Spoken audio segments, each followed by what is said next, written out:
உதாரணம். ஒரு போலீஸ்காரங்க டீ கடை வாசலில் சைக்கிளை வச்சுட்டு டீ குடிச்சு வந்தான்.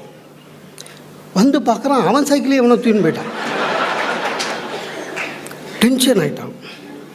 ஒரு போலீஸ்காரன் சைக்கிளை தூக்கிட்டு போயிட்டானே. டீ கடைக்காரனை பார்த்து கேட்டான், என் சைக்கிள் இங்கே விட்டுருந்தேனே பார்த்தியாண்ணா? அவன் விடு சார், வேறு எடுத்துக்கலாம் அப்படின்னா. வேறு வாங்கிக்கலாம்ல, வேறு எடுத்துக்கலான்னு.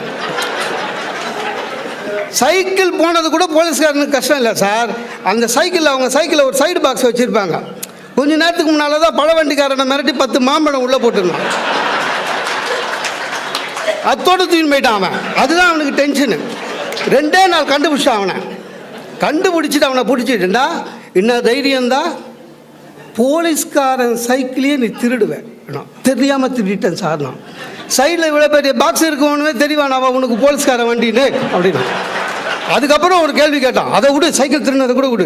அந்த பாக்ஸில் ஒரு 10 மாம்பழம் வச்சுருந்தேன், அதை என்ன பண்ணேன் நான்? அவன் சொன்னான், இல்லைங்க பார்த்தேன், வீட்டுக்கு போயிட்டு மாம்பழம் உனக்கு பிடிக்குமேன்னு ஆசையாக வாங்கிட்டு வந்தேன்னு ஒய்ஃபுக்கிட்ட கொடுத்தேங்க. நான் போலீஸ்காரன் அதே வசனத்தை தான் அவன் ஒய்ஃபுக்கிட்ட சொல்லலான்னு நினச்சின்னு இருந்தான் சார். இப்போ அந்த போலீஸ்காரன் அந்த ஆளை என்ன கொடுமை பண்ணியிருப்பான்னு உங்களுக்கு மனசாட்சிக்கு விடுறேன். ஒய்ஃபுக்கிட்ட எப்படி சண்டை போடணுன்னு கம்பன் எனக்கு சொல்லி கொடுத்துருக்கான். ஆமாங்க, இப்போ வீட்டில் சண்டை நடக்குதுங்க. சண்டையில் கோவத்தில் நம்ம லூஸு அப்படின்னு திட்டிடுறோம் யாரை? ஒய்ஃபை.